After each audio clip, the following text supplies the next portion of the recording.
우리 좌우에 한번 더 인사하겠습니다. 가을입니다. 건강하세요? 예. 감사합니다. 오늘은 무슨 주일이죠? 무슨 주일이죠? 그냥 주일입니까? 예. 2022년도 전도 무슨 주일? 예. 작정주일로 그렇게 지키고 있습니다. 하나님의 사람들이라면 다 거룩한 부담감을 가지고 있는데 그 부담감조차도 좀 내가 다 짊어지면 그것도 힘들어요. 하나님께 맡기시고 또 기도하면서 선한 결실을 이룰 수 있기를 간절히 바랍니다. 여러분 주보에 오늘 이거 들어있는 거 한번 이 시간에 한번 다 꺼내 보실까요? 한번 순종해 보세요. 한번 오른손에 저처럼 예쁘게 한번 들어보세요. 한번 들어보세요. 나의 BIP, 그래서 앞에 뭐죠? 사랑하면 전도합시다 이렇게 돼 있고, 안에 보시면 본인이 보관할 수 있도록 1, 2, 3번 돼 있고, 오른쪽에는 찢어서 교회에 제출하실 수 있도록 그렇게 이름과 연락처 또 관계, 뭐 주소 이런 거 다 적기는 힘들어요. 그렇기 때문에 좀 전화번호나 이런 것들을 여러분들이 기록을 해서 이렇게 오늘 미루지 말고 교회에 제출해 주시면 좋겠고, 오늘 하나님의 말씀을 받으시는 동안에 성령께서 여러분에게 떠오르게 하시는 인물들, 또 붙여주시는 그런 인물들 기억하시고, 또 내가 하나님 앞에 그 생명들 내가 적어서 드리고 기도의 제목으로 삼아야 되겠다 하는 그런 시간이 있으면 좋겠고, 저도 대구 3공단에 사업을 잘하는 그런 조카가 있어요. 나이가 60이라. 어릴 때 같이 신앙생활을 했어요. 누님이 그 아들을 위해서 계속 기도하고 있는데 교회에 나올 마음도 있어요. 또 저도 방문도 하고 관심을 가지고 있는데 잘 결단을 못하고 있어요. 그래서 다시 오늘 그 이름을 여기에 또 적어서 또 계속해서 저도 그렇게 기도하려고 하는데, 여러분들 설교 중에 또 그런 마음으로 작정하시면 좋겠다 이런 생각을 가지고 있습니다. 작정주의를 준비하면서 하나님 앞에 이런 질문을 던져봤습니다. 왜 우리가 작정하는가? 왜 작정합니까? 작정한다고 내 뜻대로 내 작정대로 다 되는 것은 아님을 우리는 많은 경험을 통해서 알고 있는데, 왜 작정하는가? 작정하는 이유가 무엇이고 그 작정의 핵심이 무엇인가? 그런 질문을 제 스스로에게 던져봤는데 얻어지는 결론은 사실상 하나더라고요. 결론이 뭐냐? 버킹엄이 아니고 결론은 한 단어로 모아지더라고요. 여러분들 잘 아시죠? 그런 면에서 우리 한번 입을 여셔서 한번 다 따라하시면 좋겠습니다. 결론은 예수님. 아멘. 왜 작정하느냐? 작정의 목적이 어디에 있느냐? 어디에 있어요? 예수님에게 있어요. 여러분, 예수 안에 생명이 있습니다. 예수 밖에 생명 없습니다. 저와 여러분에게 예수 생명 있으시면 아멘. 예수 생명을 가지고 있는 사람이라고 한다면요, 하나님이 반드시 그 사람의 마음속에 거룩한 부담감을 주시도록 되어 있어요. 내 안에 뭐가 있기 때문에요? 예수 생명이 있기 때문에 생명 없는 자들을 향한 하나님이 주시는 거룩한 부담감이 하나님의 생명 있는 자들에게는 반드시 있어요. 교회가 이런 시간을 지났는데도 거룩한 부담감이 내 안에 없다 그러면 한번 뒤집어서 진짜 내 안에 예수 생명이 있는가를 여러분 한번 진지하게 하나님 앞에 점검해 볼 필요가 있다, 그런 생각이 들어요. 저는 목사로서 저를 향해서 누가 설교 가라 그렇게 말하지는 않지만 시간마다 설교해야 되는 설교자로서 언젠가 제 마음속에 그런 생각을 가져봤어요. 내가 하나님이 세워주시는 기간 동안에 사랑하는 성도들 앞에서 내가 예수님에 대해서 한번 실컷 마음에 그냥 내 마음이 만족하도록 실컷 내가 한번 전하다가 내가 죽어도 좋겠다, 그런 생각을 가졌어요.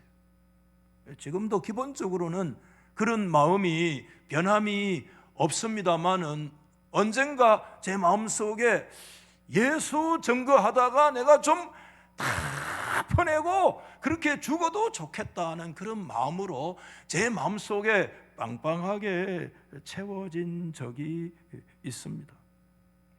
왜냐하면 여러분, 성경의 초점 전부 다 모든 것들이 예수 그리스도가 성경의 초점인 것을 우리는 믿잖아요.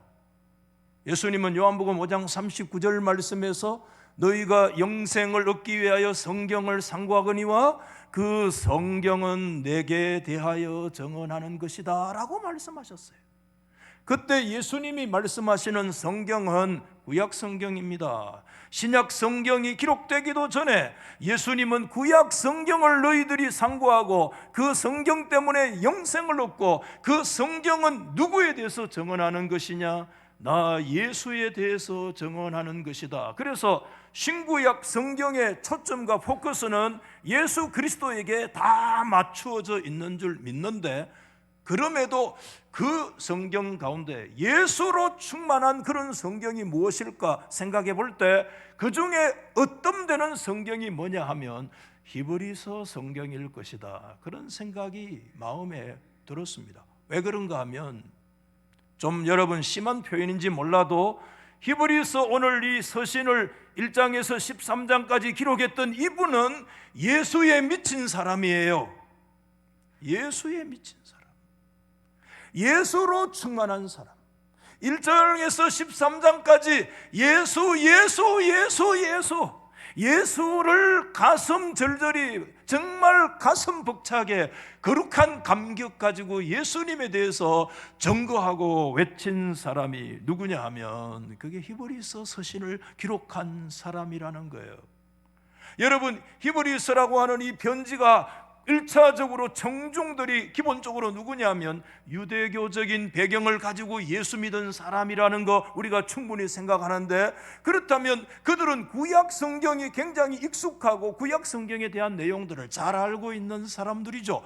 그런 사람들에게 이 히브리서 기자는 예수로 충만하고 예수에 미쳐서 예수를 증거하는데, 히브리서 성경은요 비교급 성경이에요. 참 1장에서 마지막까지 전부 다 비교로 돼 있어요. 그래서 구약의 중요한 세 가지 사실과 예수 그리스도를 비교하면서 그리스도의 위대성, 그리스도의 우월성을 여과 없이 막 남김없이 다 토로해낸 사람이 오늘 이 본문 성경의 기자인데, 세 가지로 얘기해요. 첫 번째는 뭐냐 하면 예수님은 천사보다도 우월하시다. 이게 1장과 2장에 걸쳐서 나타나고 있어요. 그는 여러분 1장 4절 말씀에 이렇게 얘기합니다. 그가 예수 그리스도죠. 천사보다 멋이 배로 된 훨씬 더 뛰어나면 그들보다 더욱 아름다운 이름을 기업으로 얻으셨다. 비교가 안 된다는 거예요. 훨씬 더 뛰어나신 분이시다, 그렇게 말씀해 주고 있어요. 둘째는 어디에 비교하느냐? 예수님은 여러분 구약의 위대한 사람 모세보다도 훨씬 우월하시다. 이게 3장과 4장 말씀에 걸쳐서 나타나고 있는데, 여러분 3절 말씀에 그분은, 그리스도는 모세보다 더욱 영광을 받을 만한 분이신데, 왜? 마치 집지은 자가 그 집보다 더욱 존귀한 것과 같다. 아무리 화려한 고대 광실 집을 지어도 그 집은 사람을 위하여 있는 것이지, 집이 사람이 집을 위해서 있는 거 아닙니다. 아무리 귀해도 그 집에 들어가야 해서 살 사람이 중요한 것이다. 그게 얘기하는 거예요. 그러면서 여러분 그 이후에 3장 5절과 6절 말씀에 모세는 어떤 존재인가? 하나님의 온 집의 종으로 신실했을 뿐이지만 그리스도는 그 집을 맡은 아들이다. 모세는 집에 불과하고 집 짓는 사람에 불과하고, 하나님의 아들이신 그리스도는 그 진 집의 주인이시고 그 집에 직접 사실 분이시다. 비교 안 된다는 거예요, 여러분. 훨씬 우월하시다. 세 번째는 그리스도는 구약의 위대한 화려한 대제사장인 아론보다도 우월하시다. 이 말씀을 가장 강조를 많이 하는데, 그리스도의 제사장직이기 때문에 4장 말씀부터 10장 말씀까지 쭉 멜기세덱이라는 새로운 반차를 설명하면서 그리스도의 제사장직의 위대한 우월성을 아론과 비교해서 그분의 제사직의 탁월성을 막 쏟아내고, 막 장강대하처럼 쏟아내는 예수에 미친 사람이야. 4장에서 10장까지 어떻게 다 설명하겠습니까? 그 중에 한 구절만 선정을 하면 7장 27절 말씀을 저는 선정했는데, 그분은, 그리스도는 저 대제사장들, 성경에 있었던 아론과 같은 대제사장들은 아무리 화려한 직분을 가졌다고 할지라도 백성들의 제사를 드리기 전에 먼저 해야 될 일이 있어요. 자기가 죄인이기 때문에 자기 죄를 놓고 하나님 앞에 먼저 속죄의 제사를 드린 다음에, 그 다음에 백성들을 위해서 제사를 드려야 되는, 죄인으로서, 인간으로서의 제한을 가지고 있는 존재에 불과한데, 그분은, 예수 그리스도 그분은 단번에 자기를 드려 성취하시고 완성하신 줄 믿으시기를 바랍니다. 한 번에 완성하시는, 한 번에 포올 모든 것을 만족하시는, 이것을 새로 용어를 만든 것이 영단번이라고 그래요. 한 번에 영원한 제사를 완성하신 완전하신 대제사장이 모세와 아론과 비교할 수 있겠느냐? 아론에 비해서 much better than, 훨씬 더 탁월하신 분이시다. 이 세 가지 위대한 구약의 내용을 바탕으로 해서 예수 그리스도가 오늘 우리 가운데 뭘 열어주셨느냐? 새로운 살 길, 생명의 길을 열어주셨다. 여러분, 그것이 히브리서 10장 20절 말씀인데, 그분이 십자가에서 피 흘리시고 살 찢어 주신 것, 휘장이 찢어진 것은 그분의 육체와 같은데, 그분이 십자가 사건을 통해서, 부활 사건을 통해서 오늘 우리 가운데 생명의 길, 살 길, 영원한 구원의 길을 예수 그리스도가 열어주신 줄 믿습니다. 천사보다 우월하시고 모세보다 뛰어나시고 하나님 앞에서 아론과 비교할 수 없는 그런 제사직을 가지시고, 그분이 우리 가운데 생명과 살 길을 열어주신 분이십니다. 예수에 미친 사람이야. 예수에 미친 사람이야. 우리 달석의 성도 여러분, 오늘 이 시간에 좀 다른 거 좀 다 비워내고, 여러분 염려 비워내고, 불평 원망도 좀 쏟아내고, 마라의 선물도 오늘 다 쏟아내고, 오늘 이 시간에 저와 여러분들의 심령 속에 예수로 충만하기를 주의 이름으로 축복합니다. 예수로 채워지기를 예수 이름으로 초망합니다. 예수 충만해야 돼요. 우리는 오늘 이 말씀 준비하면서 그런 질문을 다시 던졌어요. 왜 히브리서 이 서신의 기자가 그 예수님에 대해서 비교할 때 천사보다 더 탁월하다고 우월하다고 그렇게 비교를 했을까? 모세와 아론은 역사적이고 지상의 인물이지만 천사는 우리 눈에 보이지 않은 천상의 비가시적인 그런 존재인데, 왜 그리스도의 우월성을 얘기할 때 하늘의 천사보다도 예수님이 훨씬 더 뛰어나다고 그렇게 얘기를 시작하고 있을까? 여러분 어떻게 생각하세요? 유대인들의 세계관으로 들어가 보면 그들에게 있어서 천사의 존재는 오늘 신약의 우리 그리스도인들이 생각하는 천사의 존재에 비해서요 훨씬 더 중요한 존재로 그들의 세계관 속에 자리 잡고 있습니다. 그게 뭐냐면 유대인들의 세계 속에서 천사는 어떤 존재인가 하면, 여러분 제 말씀 받아 하실 준비됐나요? 한번 받아 보십시다. 중보자. 아무도 안 놀라시네. 중보자 그러면 내 머릿속에 뭐가 떠올라야 돼요? 예수님 떠오르잖아. 그런데 오늘 천사가 유대인의 종교와 세계관으로 들어가면 천사는 그들에게 어떤 중요한 존재인데, 왜냐하면 그들에게 천사는 중보자의 자리에 있기 때문에 그래요. 목사님 그게 무슨 얘기입니까? 무엇의 중보자입니까? 여러분 우리가 잘 아시잖아요. 모세를 하나님이 시내산 꼭대기에 불러서 40주야로 금식하게 하시고 기도하시는 가운데 하나님이 신명기 1장에 하나님 발 안에 임하시고 그 하나님께서 그분의 오른손에 불같은 율법의 말씀을 가지시고 하나님이 1만 하나님의 백성들 총회 가운데 강림하셔서 하나님의 율법을 주시는 엄청난 사건이 그때 벌어졌는데, 그때 우리가 생각할 때 하나님이 바로 모세에게 율법의 말씀을 주셨고 모세가 그 율법의 말씀 돌에 새긴 거 들고 이스라엘 회중들의 앞으로 내려왔는데, 유대인들의 세계관으로 들어가 보면 그때 모세와 하나님 사이에 율법을 받아 중보자의 역할을 했던 사람들이 존재가 있는데, 그 존재가 누군가 하면 천사들이라는 거예요.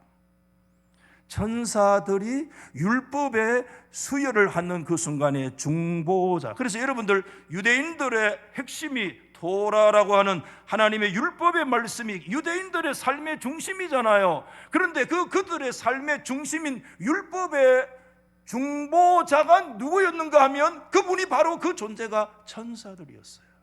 이것은 굉장히 중요한 존재죠. 율법의 중보자이기 때문에. 이것은 유대인들의 문서들, 제가 3가지 문서에서 확인을 했어요. 그래서 제가 뭐 어려운 이름을 말씀을 드리지 않겠어요. 그래서 초대교회와 유대인들이 굉장히 강조하던 중심 교리가 천사중보교리입니다.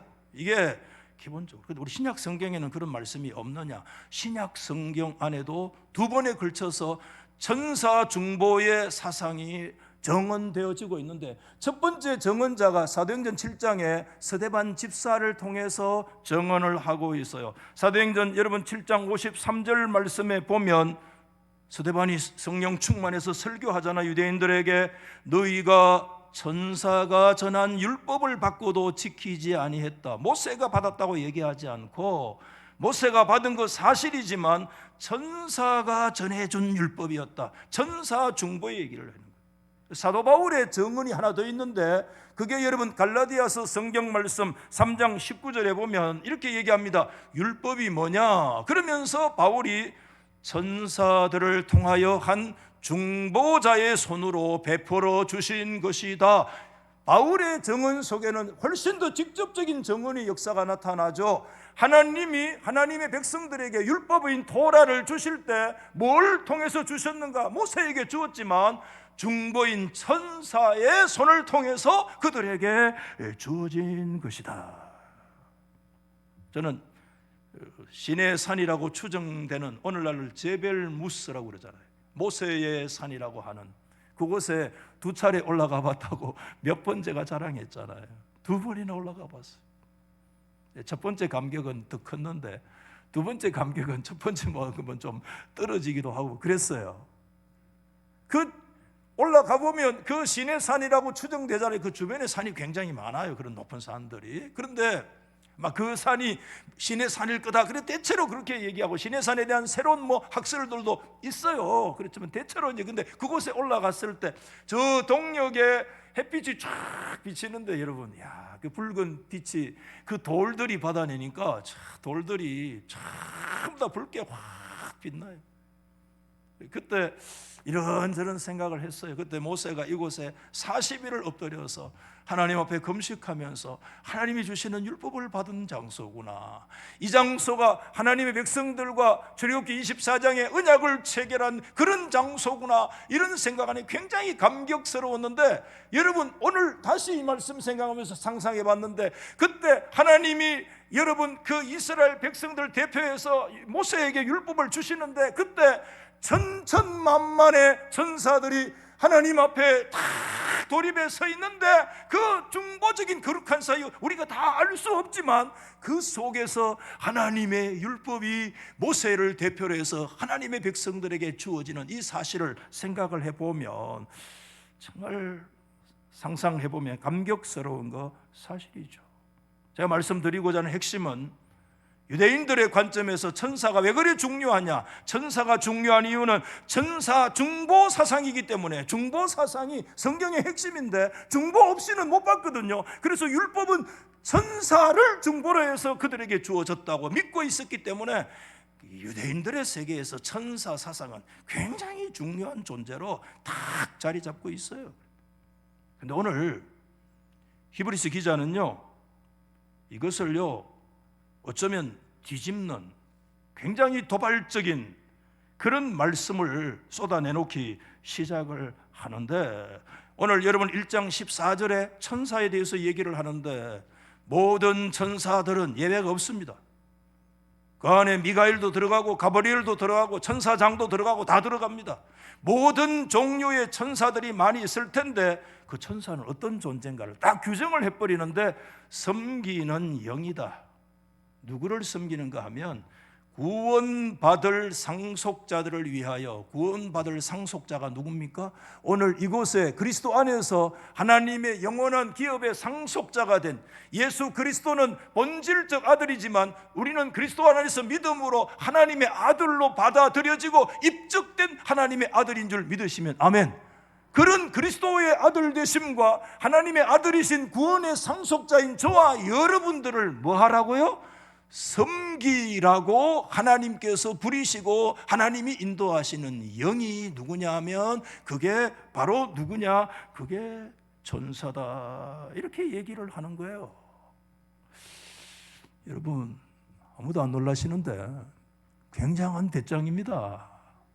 굉장한 뭐냐 하면 신앙입니다, 여러분.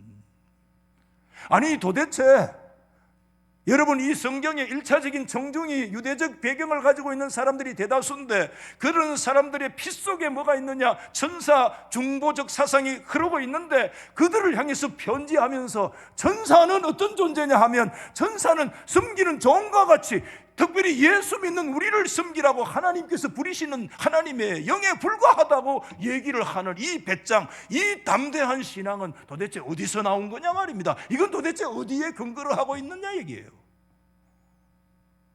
그분은 오늘 그 근거를 1장 5절에서 이렇게 얘기합니다.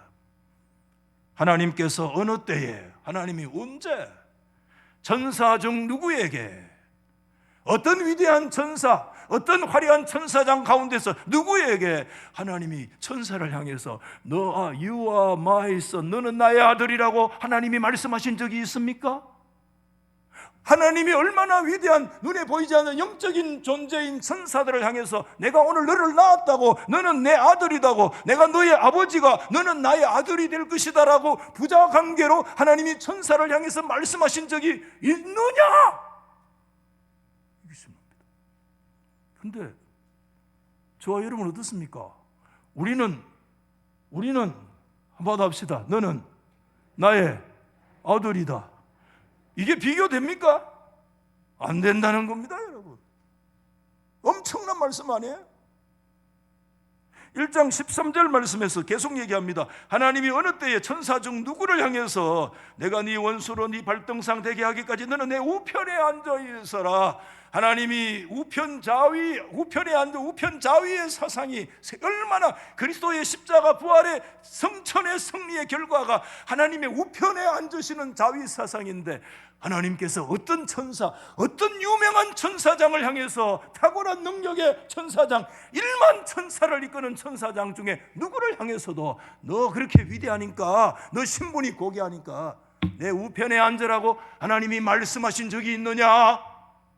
이야, 근데 우리 에베소 1장에 보면 저와 여러분들을 죽음에서 살리시고 함께 일으키사, 한번 받아해 보실랍니까? 함께 하늘에 앉히신다. 누구를요? 구원의 약속의 상속자인 저와 여러분들을 성령 안에 하나님의 아들로 삼으시고 우리를 그리스도와 함께 하늘에 앉히시느니라. 할렐루야. 여러분, 하나님이 언제 어느 누가 천사에게 너 내 아들이다, 내가 네 아버지다, 너는 나의 아들이라고 말씀하신 적이 있으며 너가 나와 함께 하늘에 앉을 것이다, 하나님의 우편에 앉으라고 말씀하신 적이 있느냐? 없지 않느냐? 기브리스 기자는 엄청난 신앙을 가지고 그들의 피 속에 흐르는 중보자의 위치에 든든히 서 있는 천사를 격화하는 게 아니에요. 천사를 어디다가 놓느냐면 천사가 천사 자리에 제 위치에다가 위치시키고 갖다 놔요. 제가 오늘 9시 때 그런 말씀을 드렸는데, 이 부분에서 설교하다가요, 제가 뭐가 생각나는가 하면, 여러분 용서하십시오, 오늘 찬양 참 잘했는데 집사님 트로트가 생각나대. 트로트가 생각나더라. 트로트 하면 뭐예요? 요즘 누굽니까? 영웅이, 장민호, 또 누굽니까? 영탁이. 한때 그게 유행할 때 제가 신방을 좀 가보니까 권사님들 집집마다 영웅이 틀어놓고 영탁이 틀어놓고 은혜를 받고 있는데, 큰일 났다 이거, 큰일 났다.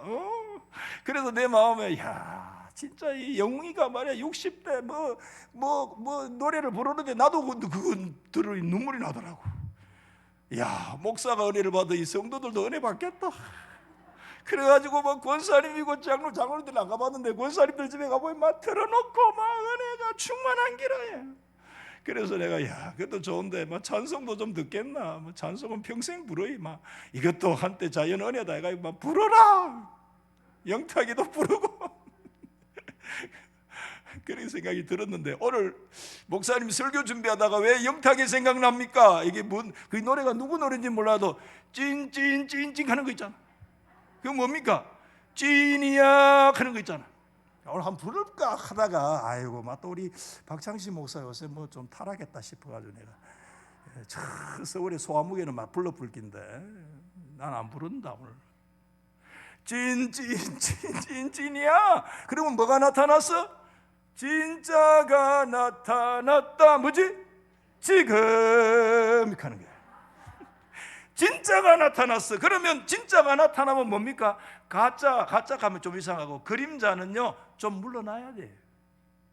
여기에서 진짜가 나타났어요. 진짜 중보자가 나타났어요. 그 찐 중보자가 누구십니까? 너는 나의 아들이라고 말하시며 그를 향해서 너는 나의 우편에 앉으라고 말할 수 있는 분이 딱 한 분이 있는데, 그분이 하나님과 우리 사이에 유일한 중보자 한 분이 계신데, 그분이 누구예요? 예수 그리스도. 디모데전서 2장 5절 말씀 우리 한번 하기 시작. 하나님과 사람 사이의 중보도 두 사람이니 천사니 세 분이니. 기가 조금 점점 죽는다. 하나님과 우리 사이의 중보가 세 사람입니까? 석가모니도 들어가고 마호메트도 들어가고 공자도 들어갑니까? 힘을 좀 내요. 들어갑니까? 하나님과 우리 사이의 중보는 몇 분이시니? 한 분이시니 사람이신 누구죠? 그리스도 예수니라. 믿으시면 아멘. 믿으시면 아멘. 그럼요, 참 중보가 나타났어요.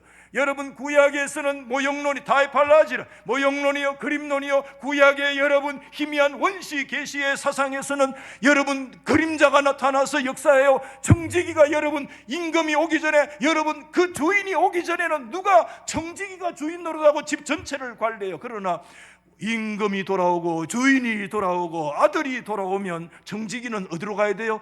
아들 밑에 종으로 자리해야 돼요, 안 해야 돼요? 아들을 섬기고 주인을 섬기는 자리로 돌아가야 돼요. 지금 천사를 제 위치로 돌려보내는 거야. 아들을 섬기는 종, 아들이 구원하는 하나님의 백성들 구원의 상속자들을, 상속자가 아들이야, 아들을 섬기는 자리로 돌아가서 그 위치에 있어라. 진짜 찐이 나타났는데, 찐 중보자가 나타났는데, 그분이 누구냐? 하나님의 우편에 앉으시고 하나님이 나오시고 하나님이 나의 아들이고 내가 너의 아버지라고 얘기하는 한 분이신 예수 그리스도만이 우리의 영원하시고 유일하신 중보자이신 줄 믿으시면 아멘.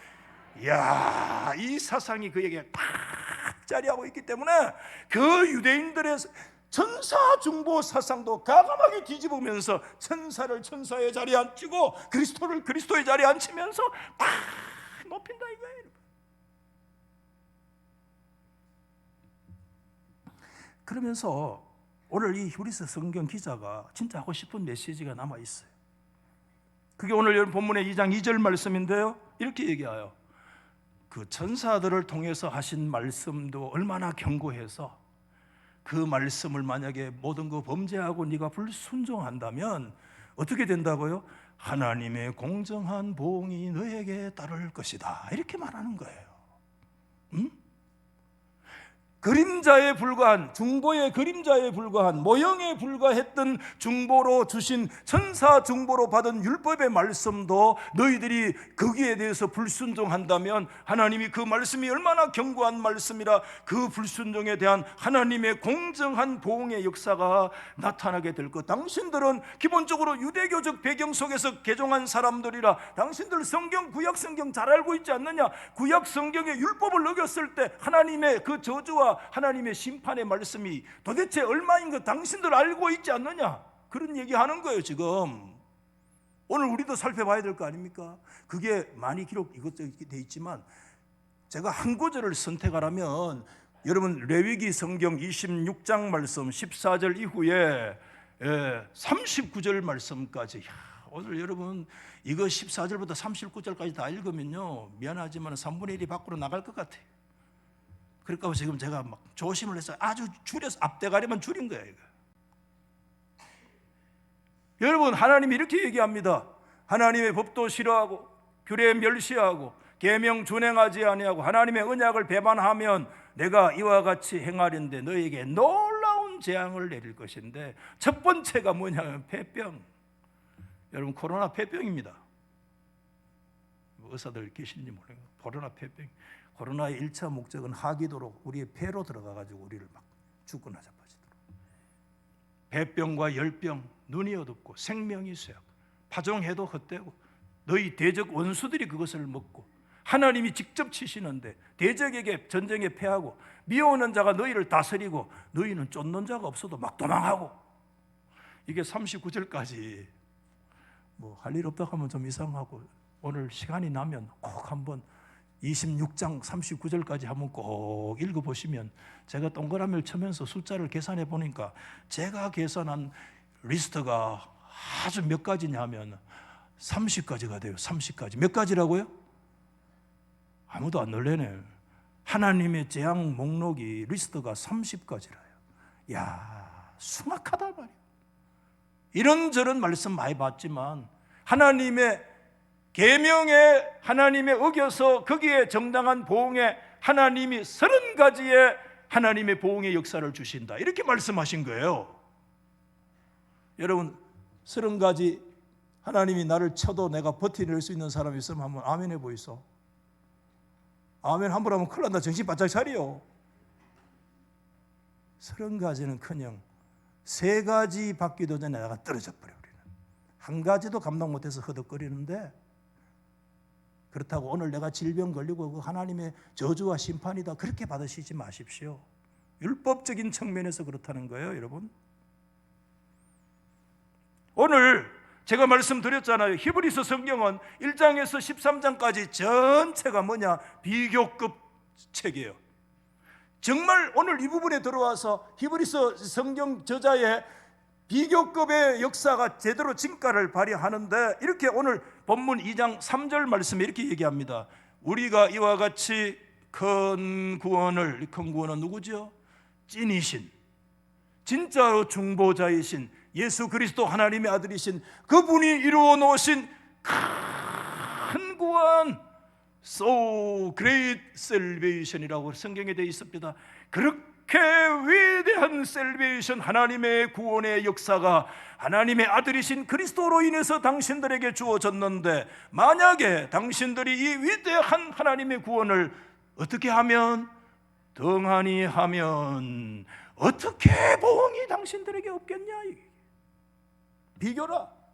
전사의 중보로 주신 율법도 범했을 때 30가지의 그런 역사가 일어난다면, 이 위대한 그리스도를 통해서 참 중보자, 유일한 중보자가 우리 가운데 주신 놀라운 구원의 역사를 우리가 등한히 했을 때 우리에게 어떤 보응의 역사가 일어나겠나? 그 피해갈 수 있겠느냐? 당신들 생각해 봐라 말이야.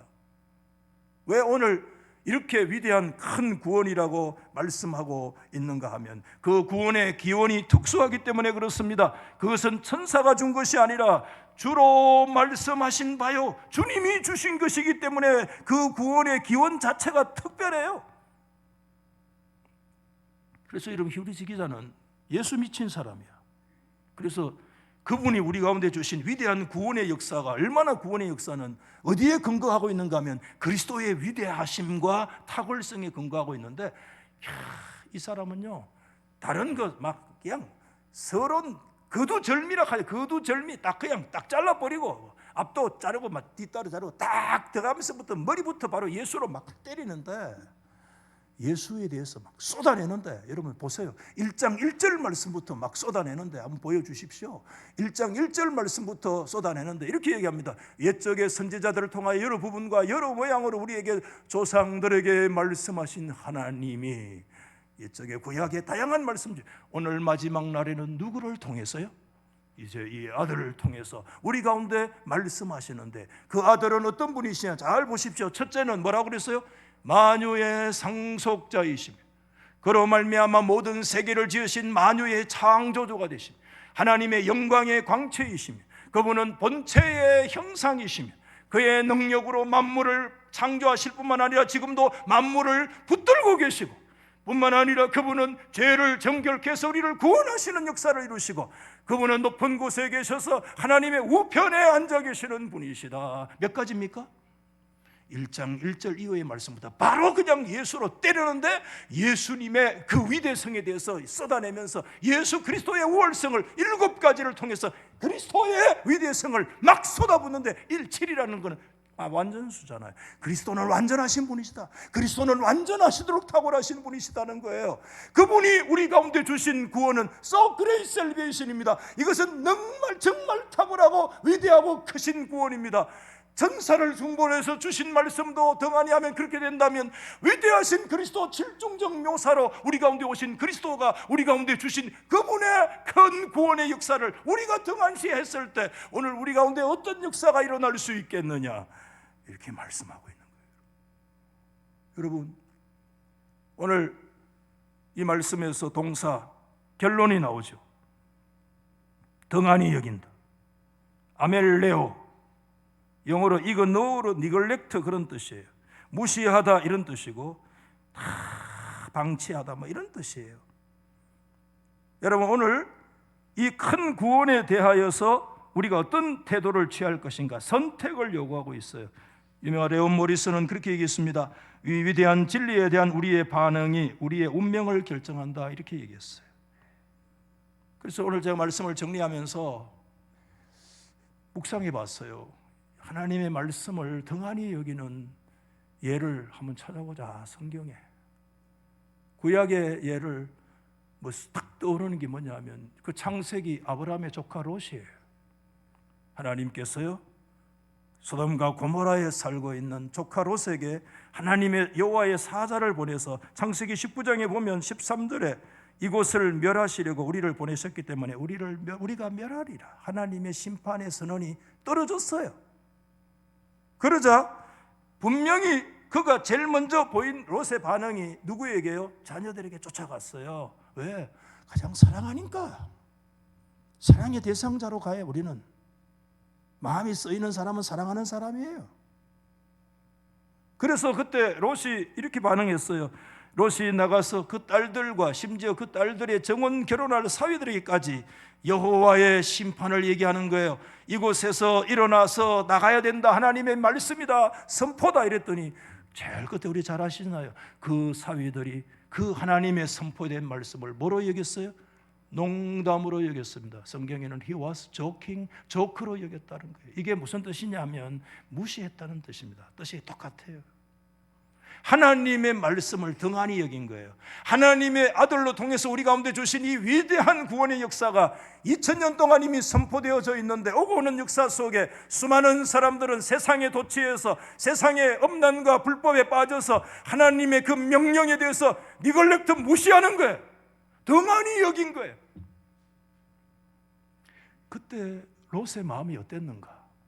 이거는 엉뚱하게 베드로 후서에서 베드로의 계시를 통해서 드러나는데, 베드로 후서 2장에 보면 소돔과 고모라 성을 멸하기로 정하여 제가 되게 하사 후세에 경건하지 아니할 자들에게 본을 삼으셨는데, 무법한 자들의 엄난한 행실과 말미암아 고통당하는 의로운 롯은 아브라함만큼 믿으면 안 되지만 성경은 히브리서까지 롯을 일컬어서 의인 롯이라고 얘기합니다.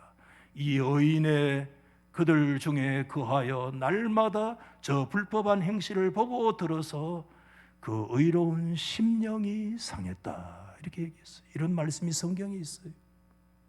의인 롯의 심령이 상한 거예요. 하나님의 교회는 어떤 존재냐? 의인의 심령이 상한 자들의 공동체입니다.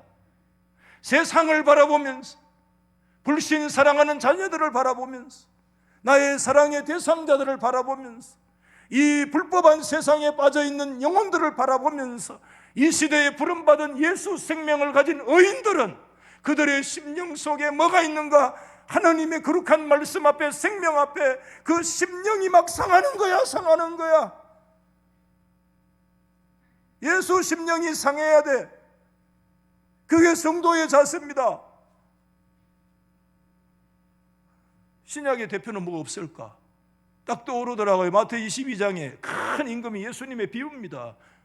큰 혼인잔치를 베풀었잖아요. 그래가지고 막 잔치에 불렀잖아요. 잔치는 예수가 이루신 하나님의 큰 구원을 말해요.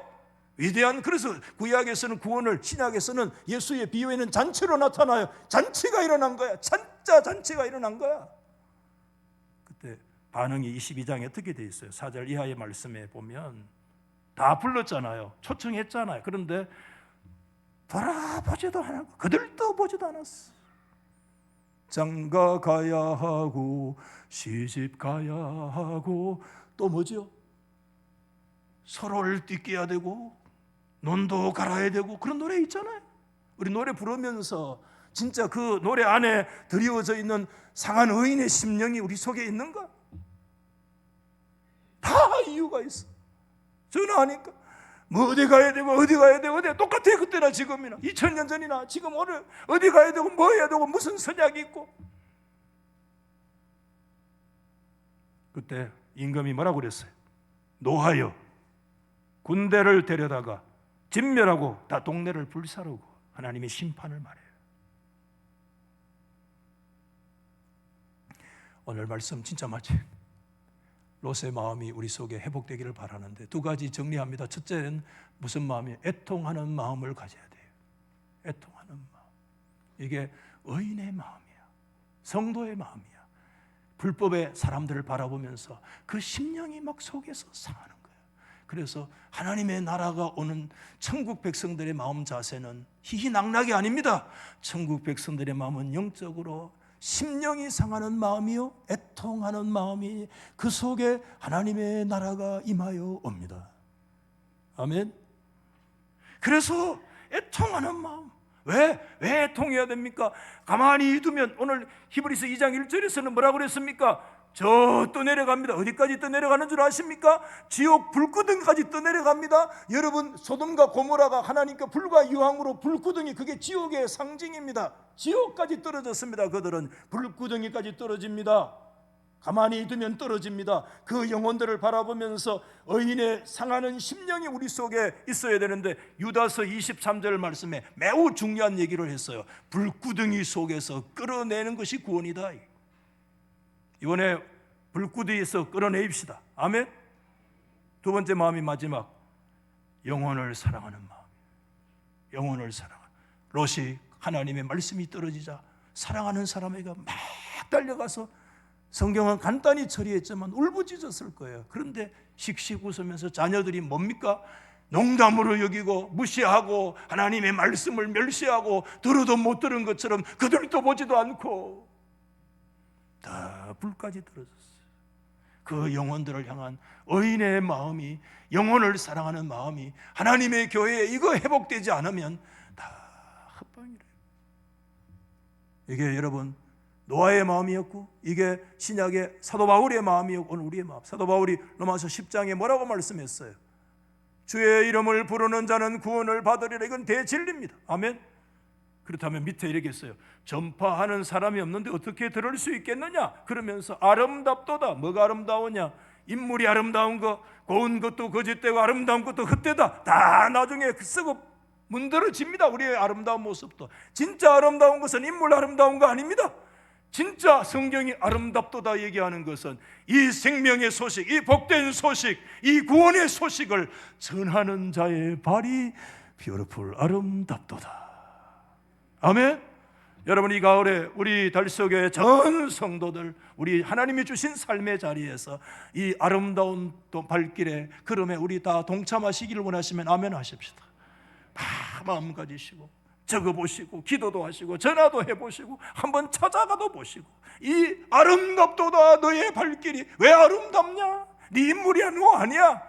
네가 전하는 그 복음의 복된 소식 때문에 너의 가는 걸음이 아름답도다. 아멘. 하나님이 인정하시는 이 복된 발걸음에 저와 여러분들이 함께 동참할 수 있기를 나사렛 예수님의 이름으로 축복합니다.